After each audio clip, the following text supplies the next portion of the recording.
first email, Father. A viewer writes in and says, because of their horrific alien appearance and often appalling actions, insects and reptiles seem to be created by Satan rather than by God.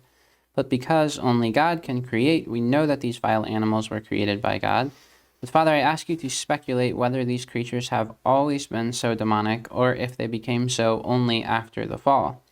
Either way, how could God allow such foul creatures to exist? Might they be meant as graphic reminders of hell and its demons? He says it seems prudent to adopt a default position of distrust towards anyone who likes insects or reptiles. After all, our tastes say much about us. The fly is repulsive to ordered souls, not only because of its hideous appearance, but even more so because of its vile tastes. So what do you say about this, Father? Insects and reptiles. Well, it's an interesting thought. I'm sure there are people who would echo the thoughts of this individual. But there are a number of questions contained here. It's true that nature did experience disorder that came in with the fall of Adam and Eve, mostly Adam, because he is the head of the race, was really the one who, although Eve committed the first sin, Adam was the one who committed original sin, properly speaking, that affected the entire human race to this day. And so there was a disorder that came into the world, no doubt about it. Was the fly actually glorious and beautiful when it was first created, and did it adopt its present look after original sin came into the world? Well, that's doubtful. You know, the writer asks about the demonic appearance. Well, remember, when you're talking about devils, fallen angels, well, the angels have no bodies to begin with. So the fly couldn't resemble a fallen angel. Mm-hmm. Demons are condemned souls. But again, condemned souls separated from the body do not have matter. They have a desire to be reunited with matter because that's natural to us. Our souls were made to be united with matter. And therefore they seek control, even possession of the body of a living person. But they're demons, fallen souls, and they consider that to be the natural state for them, to be united with matter. But unto themselves, I mean, the souls do not have any shape, don't have any, I should say, dimensions of when they leave the body, right? They're souls. Yeah. They take whatever shape or dimensions they have from the body that they inform. But as far as the fly and the other vile insects you're talking about, remember that they do, as creatures of God, reflect His own perfections in some very significant ways. They have existence, and existence is its first act. It has the first of the perfections to actually span the infinite chasm between non-being and being. So they have the existence that God's will gives them. And that is a great perfection, the first of them all. And they look hideous to us, perhaps because of the fall. We see them as hideous because we see them as dangerous.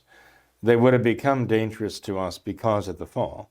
If we feel threatened by them, and perhaps, our instinct tells us to find them repulsive because we feel threatened by them because we are, due to original sin. Now we are threatened by nature that has turned against us because we've turned against God. So they might not have always appeared that way. Maybe they did, but if they did, then they didn't always appear that way to us. Remember, Adam and Eve saw things very differently after the fall, and things that they saw as manifesting God's perfections, they now saw as very threatening to them and hostile and perhaps even vile and ugly as a means of defending against them and trying to avoid them. In any case, but I mean, if one looks at it merely, even a housefly, looks at a housefly or even a microbe just through the eyes of a philosopher or a theologian, they're wondrously complex and therefore wondrously beautiful from that point of view. But that's not our, let's say, default point of view. There's no doubt about it. Does God see these things as being ugly and hideous? If they are deformed from what he created them, then he might see, they might not reflect the beauty that they did before the fall. But nonetheless, they still have to manifest somehow at least vestiges of even divine perfections to exist. Even Lucifer, I mean, as ugly as he is, he still maintains the perfection of existence. He just hasn't passed away to non-existence. So he has that perfection, which is considerable, obviously. But he still has the perfections of the angelic nature itself, and the powers of the angelic nature. Unfortunately, it's disordered now because of perversion of his will. So the angels, even fallen angels, can appear to us, and they can appear as angels of light. We know that from sacred scripture. They can appear in a very attractive way, but that's really only adopted by them. It's like a disguise they put on, right? But if we were to see from a spiritual point of view, if we were to see, for example, through the eyes of our guardian angels, then there would be no disguising Lucifer in the corruption of what he's done to himself. He cannot destroy his nature as God made it. No creature has the power to destroy its own nature as God made it. But they can pervert it and disorder it by a disordered will. And that's what the fallen angels have done. That's what the demons have done. You can't say the fly disordered himself or anything by his disordered will, because the fly does not have the power of will. Mm-hmm. It only has an appetite. Okay, so you can't blame the poor fly, right? For impressing us as being very, very ugly. Mm-hmm. Okay. And as far as the fly goes, when the fly sees us with all of its eyes, it doesn't see us as being ugly. It doesn't even know the difference, doesn't know the category. It just spots what is appetizing to its appetite, right? Mm-hmm. So if the fly or the mosquito sees you as appetizing, it's not because it perceives you as beautiful. It just perceives you as being useful. Okay, but beauty really sees order, and it delights. In other words, the human will sees goodness, and we are made in our souls to delight in what is beautiful, and what is beautiful is something ordered. And we perceive disorder in things, we perceive that they are ugly. And that is, unless you're Paul VI.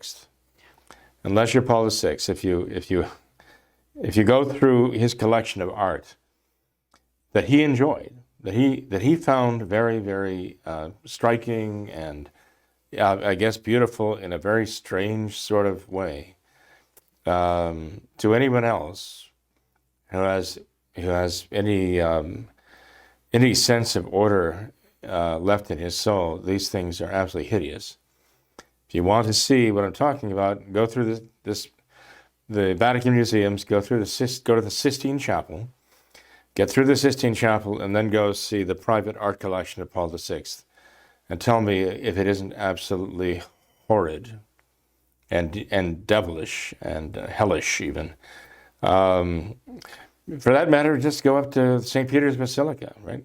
You go to the portico in front of the basilica, look at the central doors, the doors through which people are exiting the basilica. Take a good look at those doors. They were put there by John the 23rd. There's also a set of doors, I think, put there by Paul VI as well. And again, tell me if they don't offend every sense of order and beauty that you have as a human being. Even we as fallen human beings, sinful human beings, we still maintain a sense of beauty in what we see is ordered. When we look at the artwork of the Novus Ordo, notably John the 23rd and Paul the 6th, but others too, we see that artwork glorifies the weird, the twisted, the hideous, and that's a reflection of the soul. So, but anyway, that we've strayed a little bit far from the fly. We've come to the Lord of the Flies, the Lord of the Flies, Beelzebub, and that's what we're looking at when we see the art of the modernists. Yeah.